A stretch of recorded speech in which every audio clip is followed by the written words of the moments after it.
Hello everyone, welcome back to UGC Net Gurukul. So guys, we are live with our ICT session. ठीक है, detail में हम PYQs को discuss करने वाले हैं. ठीक है, if anyone watching live, please make me assure that we are live or not. Please let me check my AV first. Either we are live or not. I guess we are live.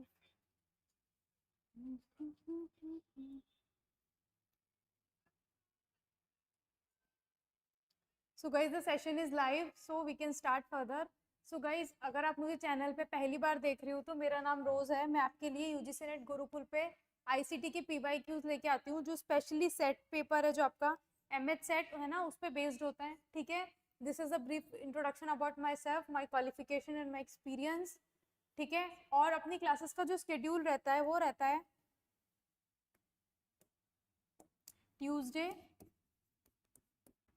Thursday and Saturday 3 PM live रहता है. ठीक है, after this week हम important full forms और जो भी हमारे important topics हैं, ठीक है, मतलब थ्योरी पार्ट कवर करने वाले हैं आईसीटी का, पीवाईक्यूज को हम बाद में कवर करेंगे. ठीक है, जितने पीवाईक्यूज हमने कवर कर लिए. ठीक है, अब उसके बाद हम इम्पोर्टेंट फुल फॉर्म्स और जो भी इम्पोर्टेंट टॉपिक्स है आईसीटी के वो, एंड उसके बाद हम वापस से पीवाईक्यू सीरीज अपनी क्या करेंगे, स्टार्ट करेंगे. तो is that okay with you? ठीक है, आवाज आ रही है मेरी? Is my audio video clear? Anyone in the comment section, कोई मुझे बता सकता है कि आवाज आ रही है मेरी? ऑडियो वीडियो इज क्लियर और नॉट? आ रही है आवाज मेरी? Is my audio and video clear? I hope so that my audio and video is clear, so we can start with our class.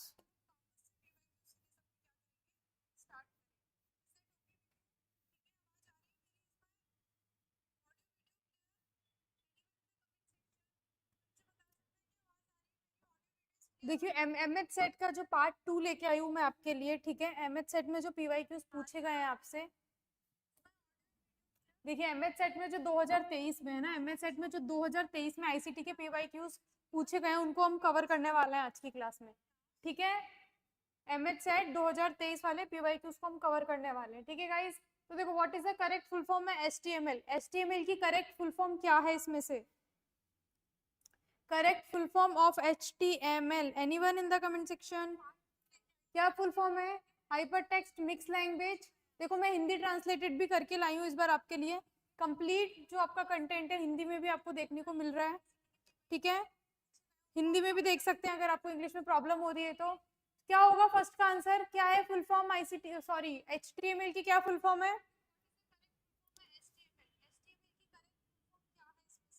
किसी को पता है? एनीवन? किसी को पता है एचटीएमएल की क्या फुल फॉर्म है? Hyper text media language. Is this the correct answer? पता है किसी को एचटीएमएल की क्या फुल फॉर्म है? एनीवन? क्या फुल फॉर्म है एचटीएमएल की? किसी को आइडिया है कुछ? आई थिंक सो मुझे ही बताना पड़ेगा. ठीक है, एचटीएमएल की क्या फुल फॉर्म है? Hyper text markup language. ठीक है, C is the correct option. HTML क्या है आपका? एक मार्कअप लैंग्वेज है. ठीक है, कोई प्रोग्रामिंग लैंग्वेज नहीं है आपकी. मार्कअप लैंग्वेज है जो आपकी वेबसाइट होती है उसके कंटेंट को क्रिएट करने में और स्ट्रक्चर करने में आपकी क्या करती है, हेल्प करती है. कोई भी अगर वेबसाइट आप ओपन करते हो तो किसकी हेल्प से बनी हुई होती है? एचटीएमएल से बनी हुई होती है. नॉट ओनली एचटीएमएल, एचटीएमएल के साथ सीएसएस है जो उसको स्टाइलिंग प्रोवाइड करता है. जावास्क्रिप्ट है जो उसको क्या बनाती है, इंटरैक्टिव बनाती है. ठीक है, इंटरैक्टिव जितने भी पॉपअप्स आते हैं उसका काम जावास्क्रिप्ट का होता है. जितनी भी आपको स्टाइलिंग देखने को मिलती है उसका काम सीएसएस का होता है. और एचटीएमएल का काम होता है आपके कंटेंट को स्ट्रक्चर करना और क्या करना, उसको क्रिएट करना. ठीक है, तो देखो कुछ इन्फॉर्मेशन देख लेते हैं हम एचटीएमएल के बारे में. ठीक है ना, एचटीएमएल की क्या फुल फॉर्म है? बहुत ही बेसिक सी चीज है, सबको पता होना चाहिए और बहुत ही इंपॉर्टेंट है. आपके एमएच सेट 2023 में पूछी गई है ना, एचटीएमएल की क्या फुल फॉर्म है. तो इसके अराउंड जो भी क्वेश्चंस बन रहे हैं, देखिए एचटीएमएल से रिलेटेड है सीएसएस आपका. ठीक है, जावास्क्रिप्ट आप सबका रिलेटेड है. ठीक है, इन दोनों के पर्टिकुलर क्या काम है ना, क्यों हेल्प साथ में काम करते हैं क्या तीनों? ठीक है, साथ में काम करते हैं तो सीएसएस का क्या रोल होता है. ठीक है, आपकी पर्टिकुलर जावास्क्रिप्ट का क्या रोल होता है. ठीक है, इनकी फंक्शनैलिटी फीचर्स क्या है ना, वो सब भी हम क्या करने वाले हैं, देखने वाले हैं. तो देखिए HTML stands for hyper text markup language. क्या फुल फॉर्म है? मार्कअप लैंग्वेज है, standard language used to create and structure, ठीक है, कंटेंट ऑन द वेब। आपके वेब पे, वेबसाइट पे जो भी कंटेंट दिखता है उसको क्रिएट करने में, उसको बनाने में और उसको स्ट्रक्चर करने में, मतलब स्ट्रक्चर फॉर्मेट में दिखता है आपको प्रॉपर अलाइनमेंट के साथ, वो किसकी हेल्प से होता है? बैकएंड में कौन सी लैंग्वेज यूज हुई होती है? HTML। ध्यान रखिएगा HTML कोई प्रोग्रामिंग लैंग्वेज नहीं है, ये क्या है? आपकी मार्कअप लैंग्वेज है, ठीक है। तो HTML क्या है? हमारी मार्कअप लैंग्वेज है। किस लिए यूज आती है? वेबसाइट्स पे डेटा क्रिएट करने के लिए और उसको क्या करने के लिए? स्ट्रक्चर करने के लिए। देखो नॉट अ प्रोग्रामिंग लैंग्वेज, ये आपको ध्यान रखना है कि HTML क्या है? आपकी प्रोग्रामिंग लैंग्वेज नहीं है, ये क्या है? आपकी मार्कअप लैंग्वेज है, ठीक है। Annotates text to define how it is structured and displayed by the web browser. कोई भी वेब ब्राउजर ओपन करते हो, मान लीजिए आपने गूगल क्रोम ओपन कर लिया, ठीक है, उस पर कंटेंट आपको किस तरीके से दिख रहा है, वो सारा किसके हेल्प से होता है? HTML की हेल्प से होता है, ठीक है। तो HTML आपकी क्या है? एक तरीके की मार्कअप लैंग्वेज है, ठीक है। कंटेंट को स्ट्रक्चर करने में काम आती है, क्रिएट करने में काम आती है, ठीक है। ये बात हुई HTML की। देखो it forms basic building block for all websites. जितनी भी वेबसाइट्स है उस पर आप डेटा देखते हो, सब किसकी हेल्प से क्रिएट हुआ होता है? HTML की हेल्प से। HTML का साथ कौन देता है ना? HTML को कौन साथ करता है? CSS और जावास्क्रिप्ट, ये दोनों ही HTML को क्या करती है? साथ देती है, हेल्प करती है। कैसे? CSS तो आपकी स्टाइलिंग में काम आती है, और जो आपकी जावास्क्रिप्ट है वो आपकी वेबसाइट को क्या बनाती है? इंटरैक्टिव बनाती है। जितने भी पॉपअप्स आप देखते हैं, ठीक है ना, वो किसकी हेल्प से क्रिएट किए हुए होते हैं? जावास्क्रिप्ट की हेल्प से। और जितनी भी स्टाइलिंग देखते हैं वेबसाइट्स में, वो किसकी हेल्प से बनी हुई होती है? सारी CSS की हेल्प से, ठीक है। तो HTML, CSS प्लस जावास्क्रिप्ट तीनों ही मिलके क्या बनाती है? आपकी वेबसाइट को बनाती है। देखिए HTML plus CSS plus JavaScript, ठीक है, तीनों की हेल्प से हम क्या बना सकते हैं? इंटरैक्टिव बहुत ही अच्छी वेबसाइट बना सकते हैं, ठीक है। तीनों के अपने अपने रोल्स एंड रिस्पॉन्सिबिलिटीज है ना, तो तीनों ही अक्सर साथ में क्या आते हैं? यूज आते हैं। तो हमको नॉट ओनली HTML, हमको CSS और हमको जावास्क्रिप्ट के बारे में भी थोड़ी नॉलेज होनी चाहिए, ठीक है, फॉर इंटरएक्टिविटी। CSS किसके लिए काम आती है? स्टाइलिंग के लिए। देखो CSS किसके लिए काम आती है? आपकी स्टाइलिंग के लिए। CSS is for styling. देखो CSS आपकी स्टाइल के लिए काम आती है, जावास्क्रिप्ट किसके लिए काम आती है? आपकी इंटरएक्टिविटी के लिए। जो भी पॉपअप वगैरह देखते हैं सब किसके थ्रू बना होता है? जावास्क्रिप्ट के थ्रू। देखो HTML के बारे में हम क्या कह सकते हैं? मेन पर्पस HTML का क्या था हमारा? Organizing and displaying information. Information को ऑर्गेनाइज करना प्रॉपर वे में, और क्या करना? यूजर को क्या करना? डिस्प्ले करना। यही काम होता है आपका HTML क्या, ठीक है। बोन ऑफ द स्ट्रक्चर, आपके जो वेब पेज है ना, वेब पेज कोई भी आप साइट ओपन करते हो, उस पर जो भी फ्रंट पे पेज देखते हो वेब पेज, उसकी जो बोन है उसको रीढ़ की हड्डी कहा गया है HTML को। क्यों? क्योंकि वो सारा काम जो भी हुआ हुआ होता है ना, वो HTML की हेल्प से क्या हुआ होता है? क्रिएट हुआ हुआ होता है, ठीक है। तो दिस इज अबाउट HTML। देखो CSS क्या होती है? हमारी स्टाइल शीट लैंग्वेज है ना, स्टाइलिंग की पर्पस के लिए जो लैंग्वेज यूज आती है वो क्या होती है? आपकी CSS होती है। CSS की क्या फुल फॉर्म है? कैस्काडिंग स्टाइल शीट्स, है ना। CSS की क्या फुल फॉर्म है? कैस्काडिंग स्टाइल शीट्स। HTML के साथ में काम आती है। HTML कंटेंट को क्या करता है? स्ट्रक्चर और क्रिएट करता है। तो ये क्या करता है? पूरी वेबसाइट को स्टाइलिंग प्रोवाइड करता है, ठीक है। Describe the presentation of a web page written in HTML। CSS देखो हिंदी में भी लिखा हुआ है, ठीक है। तो it controls layout, colour, font, spacing and overall appearance. ये सारा काम होता है आपका CSS का। लेआउट बनाना उसका, ठीक है, वेबसाइट का, और क्या क्या बनाना? कलर प्रोवाइड करना, फॉन्ट, प्रॉपर स्पेसिंग, और जो भी अपीयरेंस है आपकी वेबसाइट की, है ना, वो किसका रोल होता है? आपका CSS का। तो HTML के साथ हमको CSS भी पता होनी चाहिए कि CSS की फुल फॉर्म क्या होती है। CSS के इंपॉर्टेंट पॉइंट्स, क्योंकि क्वेश्चन आपके MS सेट में आया हुआ है, ठीक है, इंपॉर्टेंट है। तो इसके अराउंड जितने भी क्वेश्चंस बन सकते हैं सिमिलर टाइप के, हमको उनकी भी नॉलेज होनी चाहिए, ठीक है। इसलिए मैं CS के बारे में डिटेल इन्फॉर्मेशन लेके आई हूँ। देखो CSS के कुछ फीचर्स हैं। एक क्या है? Separation of content and design, ठीक है। एक आपका कंटेंट होता है, एक आपका डिजाइन होता है। देखो ये अगर आप एग्जांपल देख रहे हो, ये क्या है? मेरा कंटेंट है, और इसको प्रॉपर मैंने किस डिजाइन में लिख रखा है, ठीक है। एक तो मैंने सिंपल कंटेंट लिख दिया, एक मैंने उसको बॉक्सेस में लिखा हुआ है। तो आपको जो सेपरेट करता है आपके कंटेंट को और आपके डिजाइन को, वो भी काम किसका होता है? CSS का होता है।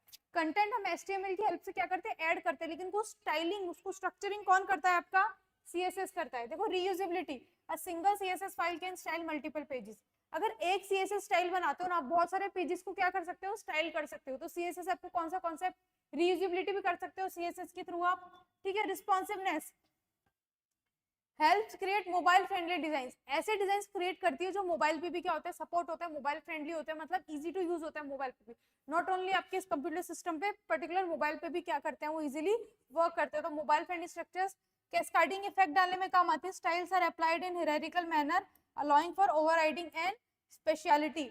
तो देखो स्पेसिफिकली है ना, जो सीएसएस की स्टाइलिंग किस लिए काम आती है, स्टाइलिंग इफेक्ट्स देने के लिए, ठीक है ना, कैस्केडिंग इफेक्ट्स देने के लिए आपके टेक्स्ट को क्या काम आती है, आपकी सीएसएस काम आती है, ठीक है। तो आपके एचटीएमएल और सीएसएस दोनों ही क्या है, इंपॉर्टेंट है। जावास्क्रिप्ट किस लिए काम आती है, इंटरएक्टिविटी के लिए, जो आपकी जेएस है ना, जावास्क्रिप्ट किस लिए काम आती है, इंटरएक्टिविटी,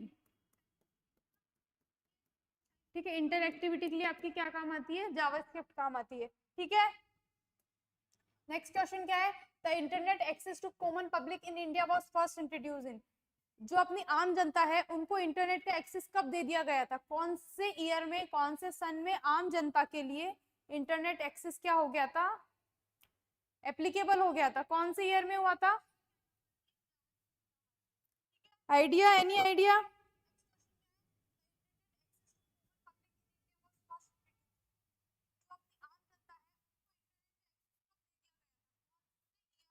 कौन से सन में आम जनता के लिए इंटरनेट एक्सेस क्या कर दिया गया था, दे दिया गया था, किसी को आइडिया है?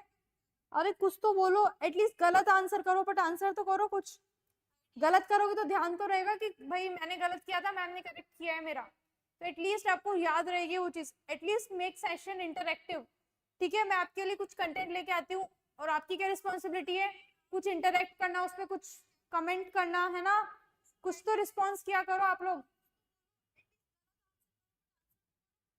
आइडिया है किसी को, कब दिया गया था? अरे गैस ही कर लो एटलीस्ट, गैस वर्क भी चलता है यहाँ पे, बताइए, है किसी को idea? The internet access to common public, देखो 1995 में क्या हुआ था, आपके कॉमन पब्लिक के लिए भी इंटरनेट को क्या कर दिया था, एक्सेस प्रोवाइड कर दिया गया था, ठीक है, कॉमन पब्लिक को भी इंटरनेट एक्सेस प्रोवाइड किया गया था आपका 1995 में। तो देखो history of internet can be traced back in 1986, ठीक है, when the educational research network was established. देखो जो आपका रिसर्च नेटवर्क है, देखो अर्नेट है जो आपका, जब वो एस्टेब्लिश हुआ था तभी इंटरनेट को भी क्या कर दिया था, पब्लिकली क्या कर दिया था, कॉमन जनता को यूज करने के लिए दे दिया गया था। शैक्षणिक अनुसंधान नेटवर्क, अर्नेट, इसकी फुल फॉर्म भी आपको ध्यान होनी चाहिए, ठीक है, इंटरनेट से रिलेटेड एजुकेशनल रिसर्च नेटवर्क, ठीक है। The history of internet in India can be traced back when the ornate was established, जब आपका अर्नेट एस्टेब्लिश हुआ था उसी से रिलेटेड है आपके इंटरनेट की हिस्ट्री भी, ठीक है। तो ये भी क्या है, इंपॉर्टेंट है। देखो ERNET was a government funded network, government funded क्या है, एक नेटवर्क है, ठीक है, provided internet access to educational research institution India. ERNET क्या करता था, एक गवर्नमेंट फंडेड इंस्टीट्यूट था जो उन एजुकेशनल इंस्टीट्यूट्स को इंटरनेट प्रोवाइड करता था जो रिसर्च वर्क में क्या है, इन्वॉल्व है, ठीक है। आम जनता के लिए नहीं था इंटरनेट, पहले पहले क्या होता था, जिसको जरूरत है, जो रिसर्च कर रहा है किसी इंस्टीट्यूशन, कॉलेज, यूनिवर्सिटी, सिर्फ वहां पे इंटरनेट क्या था, अवेलेबल था। बाद में क्या हुआ, आम जनता के लिए भी इंटरनेट को क्या कर दिया गया, अवेलेबल कर दिया गया। तो सबसे पहले क्या हुआ था, अर्नेस्ट जो था आपका, ठीक है, एजुकेशनल रिसर्च नेटवर्क, उसको क्या किया गया था, इंटरनेट क्या किया गया था, प्रोवाइड किया गया था, ठीक है, सब आम जनता के लिए नहीं था। और 1995 में क्या आया, आम जनता के लिए भी इंटरनेट आ गया। इन 1995 the first public available internet was launch by state owned, देखो किसने लॉन्च किया था, ये भी ध्यान होना चाहिए आपको, बीएसएनएल, विदेश संचार निगम लिमिटेड, जो आपका बीएसएनएल था, नाम ध्यान होगा आपको, सुना होगा बीएसएनएल का नाम। तो बीएसएनएल ने आम जनता के लिए भी इंटरनेट क्या कर दिया था, 1995 में स्टार्ट कर दिया गया था। पहले इंटरनेट किसके लिए था, सिर्फ जो एजुकेशनल और रिसर्च पर्पस में इन्वॉल्व है ना, ऐसे इंस्टीट्यूशंस जो एजुकेशनल रिसर्च पर्पस के लिए काम कर रहे हैं, सिर्फ उनके लिए इंटरनेट था, ठीक है। जो कौन प्रोवाइड करता था, ईआर नेट है ना, जो आपका एजुकेशन रिसर्च नेटवर्क है। उसके बाद जो आपका बीएसएनएल है, विदेश संचार नगर लिमिटेड, उसने आम जनता के लिए भी 1995 में क्या कर दिया था, इंटरनेट लॉन्च कर दिया गया था, ठीक है। Beginning of commercial internet access, इसी से हमारा जो कॉमर्शियल इंटरनेट एक्सेस की उसकी भी क्या हुई थी, शुरुआत हुई थी, ठीक है। कमर्शियली इंटरनेट क्या कर दिया गया था, देने लग गए थे हम, ठीक है। तो ध्यान रखना, ये बीएसएनएल की फुल फॉर्म ध्यान रखनी है, एक तो ठीक है। बीएसएनएल ने इंडिया में क्या किया था, इंटरनेट को लॉन्च किया था आम जनता के लिए। क्या है, बीएसएनएल, विदेश संचार निगम लिमिटेड। और पहला जो नेटवर्क है ना, जिसमें नेटवर्क पहले प्रोवाइड किया गया जाता, वो क्या है आपका, अननेट है। ठीक है, एजुकेशनल रिसर्च नेटवर्क। ठीक है, नेक्स्ट क्या है, which among the following is the most helpful in regional language smartphone. ठीक है,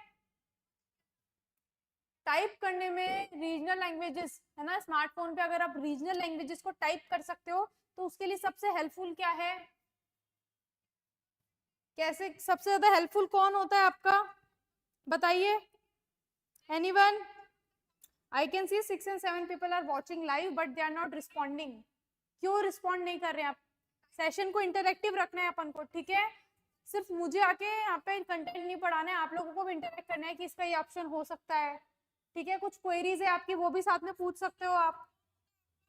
ठीक है, तो बताइए, स्मार्टफोन पर क्षेत्रीय भाषाओं में टाइप करने के लिए निम्नलिखित में से कौन सा संबंध अधिक सहायक है ना? आप जो रीजनल लैंग्वेजेस में टाइपिंग कर सकते हो ना, अपनी उर्दू, स्पेनिश, जो भी आपकी मलयालम है ना, उन लैंग्वेजेस में टाइप करने के लिए सबसे ज्यादा हेल्पफुल कौन होता है आपका, बताइए? टाइपराइटर होता है, हनी कोड होता है आपका, यूनिकोड होता है, या मल्टीमीडिया होता है, बताइए? रीजनल लैंग्वेजेस के लिए कौन हेल्पफुल है? देखो, आंसर है आपका यूनिकोड। यूनिकोड क्या है आपका, हेल्प करता है रीजनल लैंग्वेजेस में लिखने में। देखिए, यूनिकोड के बारे में कुछ इंफॉर्मेशन देख लेते हैं हम। ठीक है, this is your correct answer, Unicode. ठीक है, देखो, Unicode is the most helpful for typing in regional languages in smartphone. Unicode क्या है, मोस्ट हेल्पफुल है। Unicode is universal character encoding standard.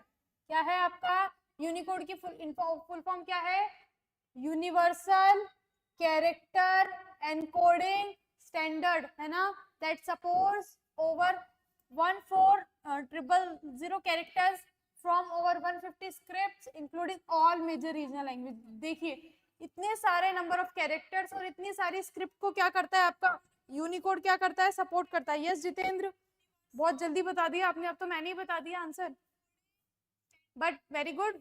ऐसे ही सेशन को क्या रखना है, थोड़ा इंटरेक्टिव रखना है। ठीक है, यूनिकोड सही बताया था क्या आपने? अरे आपने तो हनी कोड बताया है, गलत है जितेंद्र, यूनिकोड होगा ना कि हनी कोड होगा। हनी कोड क्या होता है वो भी हम देखने वाले हैं अभी। ठीक है, बी नहीं होगा, आंसर क्या होगा, सी होगा। क्या होगा, सी, यूनिकोड। ठीक है, यूनिकोड के बारे में हम देख रहे थे हम। ठीक है, this makes it possible to type in any regional language smartphone regardless of the keyboard layout. Keyboard का लेआउट कोई भी हो, उसको इससे फर्क नहीं पड़ता। ठीक है, क्यों? क्योंकि ये कितने स्क्रिप्ट को सपोर्ट करता है, 150 तक स्क्रिप्ट्स को क्या करता है, सपोर्ट करता है। सारी रीजनल लैंग्वेजेस को क्या करता है, ये सपोर्ट करता है। और कितने सारे कैरेक्टर्स को सपोर्ट करता है, 1,40,000 कैरेक्टर्स को भी क्या करता है, ये सपोर्ट करता है आपका यूनिकोड। ठीक है, अब देखो, टाइपराइटर क्या होता है आपका, हनी कोड क्या होता है, मल्टीमीडिया क्या होता है, वो भी हम देख लेते हैं। Typewriter is a mechanical electronic device that prints characters on a document. Typewriter तो सबको पता होगा क्या होता है, एक डिवाइस नहीं होती है ना, आपने जो भी टेक्स्ट लिखा है उसको क्या करती है, प्रिंट करती है। ठीक है, तो मैकेनिकल और इलेक्ट्रॉनिक डिवाइस है that prints characters on a document. एक डॉक्यूमेंट पे कैरेक्टर को क्या करती है, प्रिंट करती है। ये काम कौन करता है, टाइपराइटर। ठीक है, typewriters do not support regional languages. Typewriter regional languages को सपोर्ट नहीं करते, काम सिर्फ टाइप करने का है। नाम से समझ में आ रहा है ना, टाइपराइटर है ना, टाइपराइटर का काम सिर्फ इतना ही है। ठीक है, जो भी उसको मिलेगा उसको टाइप कर देगा। स्मार्टफोन पे रीजनल लैंग्वेजेस का कोई लेना देना नहीं है। Honeycode is a no code platform for building and deploying internet business apps. Honeycode क्या है आपका, देखो किसने रिप्लाई किया था ना, हनी कोड। हनी कोड क्या है आपका, no code platform for building and deploying internet business apps. एक प्लेटफॉर्म है एप्स को क्या करने का, डिप्लॉय करने का। ठीक है, it does not support any features of typing in regional language, so it is not helpful for this purpose। ये कोई रीजनल लैंग्वेजेस को टाइप करने के लिए कोई सपोर्ट क्या नहीं करता, प्रोवाइड नहीं करता। ठीक है, नेक्स्ट है आपका multimedia, refers to the content. Multimedia तो सबको पता है ना, audio, video, image, text, picture, format, सब क्या है आपके multimedia. Sources of media, different sources of media क्या होते हैं आपके, मल्टीमीडिया होते हैं। ठीक है, मल्टीमीडिया तो सबको पता होगा, है ना, टेक्स्ट, ऑडियो, वीडियो, ठीक है, ग्राफिक्स, टाइप्स ऑफ मल्टीमीडिया है ना ये सारे आपके। ठीक है, तो मल्टीमीडिया तो सबको ही पता होगा। तो रीजनल लैंग्वेजेस को सपोर्ट कौन करता है आपका, यूनिकोड करता है, ठीक है, ठीक है, राइट।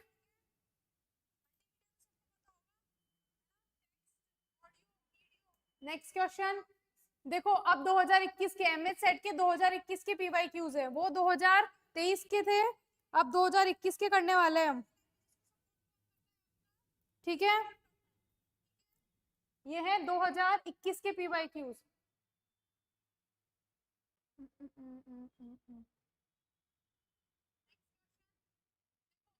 देखो, which among the following is basically in instant messenger, message करने के लिए इनमें से कौन सा ऐप है जो इंस्टेंट मैसेजिंग क्या करता है, आपको प्रोवाइड करता है। बहुत ही ज्यादा बेसिक क्वेश्चन है, बहुत ही ज्यादा सिंपलेस्ट क्वेश्चन एवर। यूज नहीं करते क्या आप फेसबुक, इंस्टाग्राम, ट्विटर, व्हाट्सएप सब यूज करते हो आप लोग? तो बताओ, थोड़ा सा दिमाग लगाना है ना। फेसबुक भी सबने यूज किया, इंस्टाग्राम भी किया है, ट्विटर भी किया है, व्हाट्सएप भी किया है। Instant messaging app, instant messaging app कौन है आपका? मैसेंजर।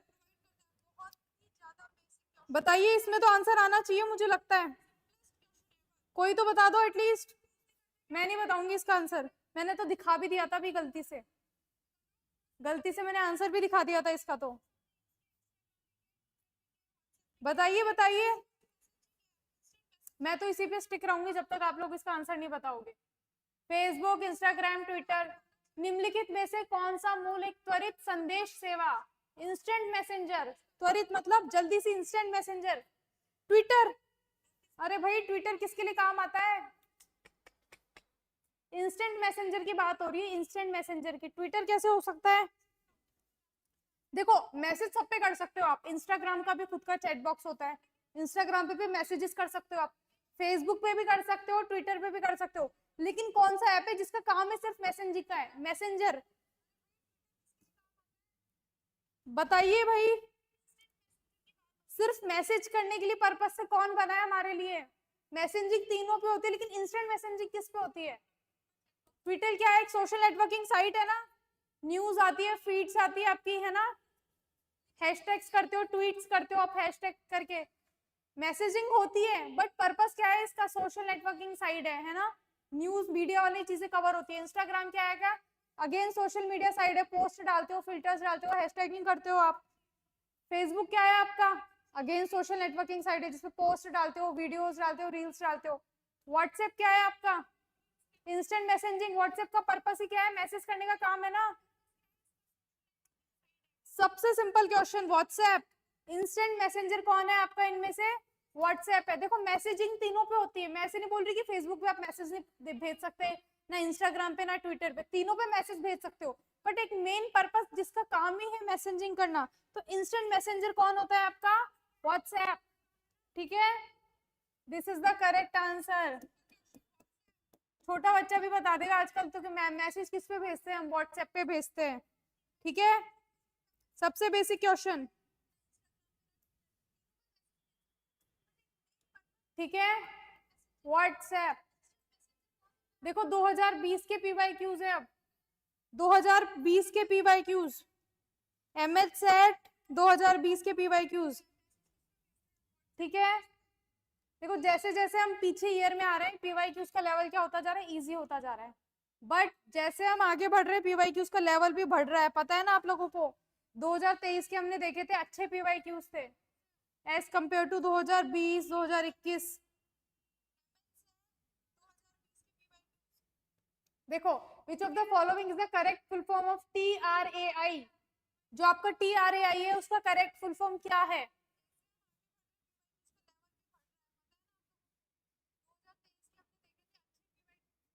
बताइए, TRAI की फुल फॉर्म क्या है? फुल फॉर्म देखो, फुल फॉर्म आप बता दो, इसके बारे में जो एक्स्ट्रा इंफॉर्मेशन होगी वो मैं बता दूंगी आपको। बताइए बताइए बताइए, TRAI का फुल फॉर्म, TRAI का फुल फॉर्म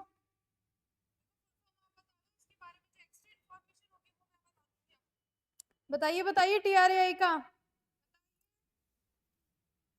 किसी को ध्यान है?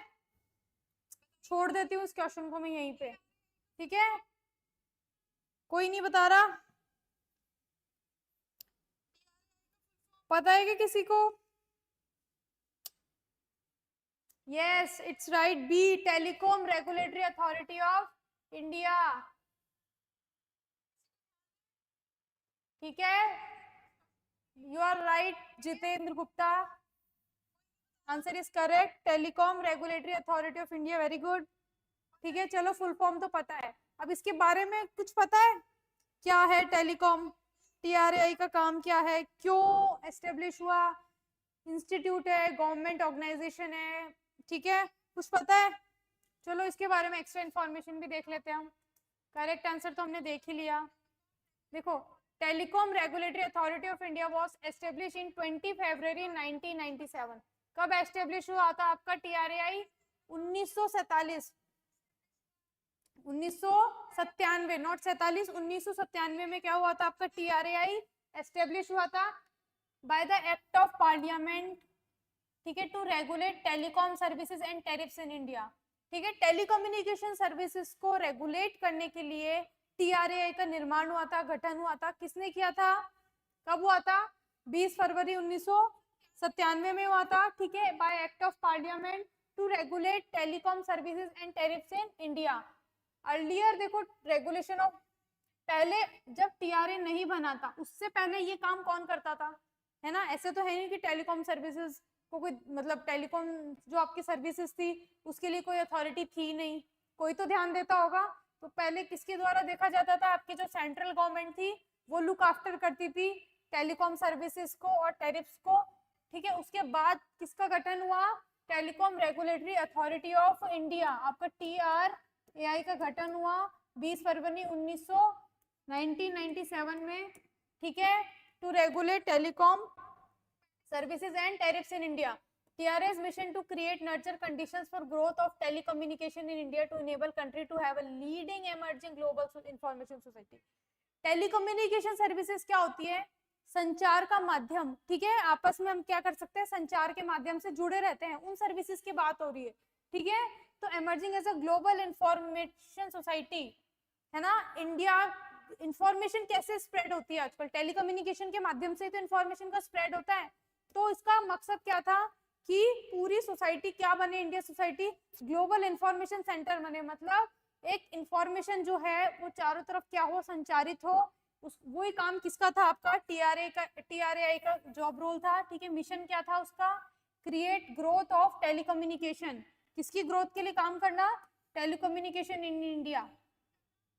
ठीक है, to enable country to have a leading role in emerging global information society.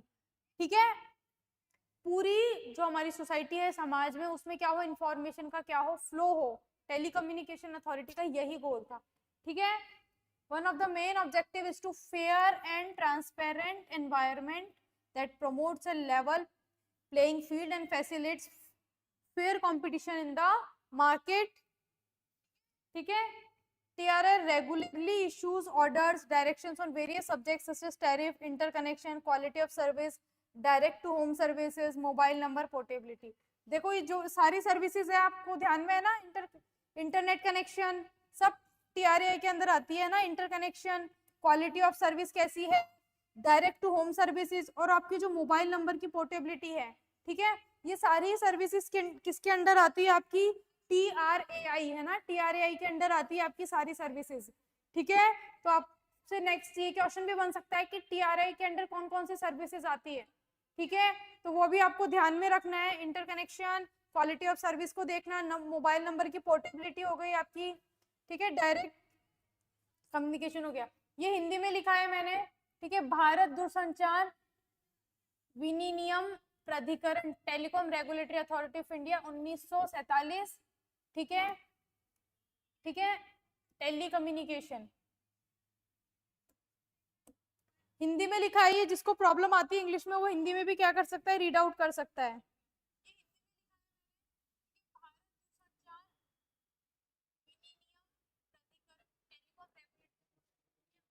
ठीक है, टीआरए का मिशन भारत में टेलीकम्युनिकेशन के विकास के लिए परिस्थितियां बनाना और उन्हें बढ़ावा देना ताकि देश उभरते हुए वैश्विक सूचना समाज में अग्रणी भूमिका निभा सके। देखो, जो कंट्री अपडेटेड ही नहीं है उसको यही नहीं पता मेरे देश में क्या चल रहा है। ठीक है, तो वो क्या ग्रो करेगी, सीधी सी बात है ना।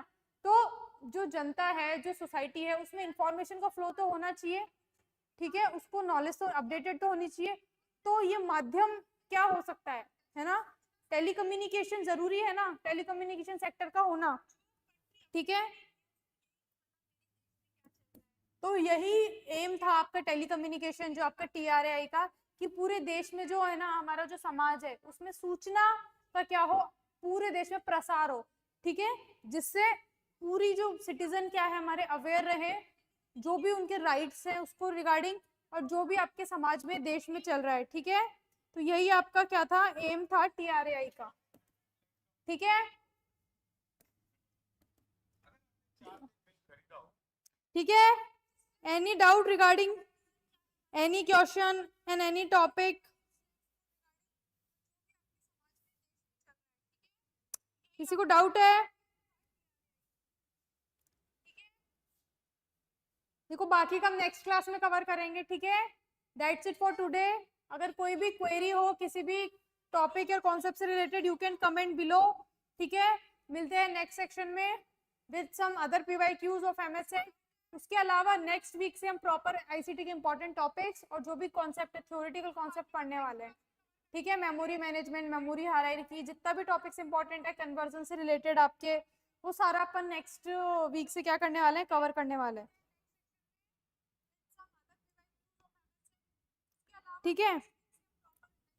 और इम्पोर्टेंट जो फुल फॉर्म्स है ना आपके ICT के, वो भी कवर करने वाले हैं अपन नेक्स्ट अपकमिंग क्लासेस में, ठीक है।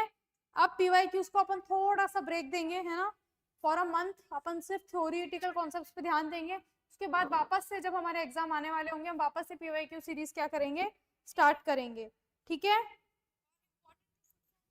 Thank you so much everyone, ठीक है। मिलते हैं नेक्स्ट वीडियो में। अगर सेशन हेल्पफुल लगा हो तो please share it with your friends, like कीजिएगा, चैनल को सब्सक्राइब कीजिएगा अगर कंटेंट हेल्पफुल लग रहा है आपको, ठीक है। मिलते हैं नेक्स्ट वीडियो में। Till then have a nice day ahead.